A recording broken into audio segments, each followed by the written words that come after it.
આપણે સૌ જાણીએ છીએ કે ગુજરાત રાજ્ય છે આપણું એ કોસ્ટલ સ્ટેટ છે. પાકિસ્તાન સાથે આપણે જમીન અને દરિયાઈ બંને સરહદે જોડાયેલા છે. ત્યારે કોસ્ટલ સિક્યુરિટી આપણા માટે ખૂબ મહત્ત્વનો વિષય છે અને એના ભાગરૂપે દર વર્ષે રાજ્ય સરકાર દ્વારા કોસ્ટલ સિક્યુરિટી સાથે સંકળાયેલી તમામ એજન્સીઓની એલર્ટનેસ ચેક કરવા માટે અને વધુ સારા કોઓર્ડિનેશન સાથે તમામ એજન્સીઓ કામ કરી શકે એ માટે સાગર કવચ એક્સરસાઇઝનું આયોજન કરવામાં આવે છે. આપણા જિલ્લાની અંદર પણ તારીખ 6 અને 7 એમ 2 દિવસ માટે આ સાગર કવચ ડ્રીલનું આયોજન કરેલું છે.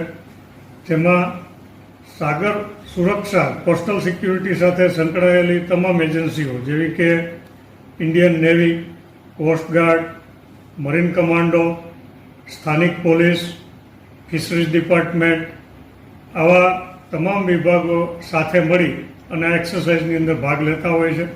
પોરબંદર જિલ્લાની વાત કરીએ તો આપણા જિલ્લાની અંદર પણ આ 2 દિવસ દરમિયાનમાં રેડ ફોર્સ એટલે કે જે આતંકવાદીઓ છે આ રેડ ફોર્સની ટીમને અલગ અલગ વાઇટલ ઇન્સ્ટોલેશન ઉપર હુમલા કરવા માટેના ટાર્ગેટ આપવામાં આવેલા હોય છે. અને બ્લુ ફોર્સ એટલે કે આપણી સિક્યુરિટી એજન્સીઓ જે આ 2 દિવસ દરમિયાન સતત સતર્કતા સાથે કામ કરી અને રેડ ફોર્સની ટીમના હુમલા છે એને નિષ્ફળ બનાવવા માટે કામ કરતી હોય છે. આ 2 દિવસ દરમિયાનમાં જ વાત કરીએ તો આપણા જિલ્લાની બ્લુ ફોર્સ દ્વારા 4 જેટલી રેડ ફોર્સની બોટને પકડી પાડી અને એમના હુમલાઓ છે નિષ્ફળ બનાવેલા છે. ખાસ કરીને આ 2 દિવસ દરમિયાનમાં આપણે દરિયાઈ વિસ્તારની અંદર પેટ્રોલિંગ કરીએ છીએ કોસ્ટગાર્ડ અને નેવી સાથે. આ ઉપરાંત જે કોસ્ટલ હાઈવે છે પોરબંદર જિલ્લાનો, આ કોસ્ટલ હાઈવે ઉપર પેટ્રોલિંગ કરવામાં આવે છે.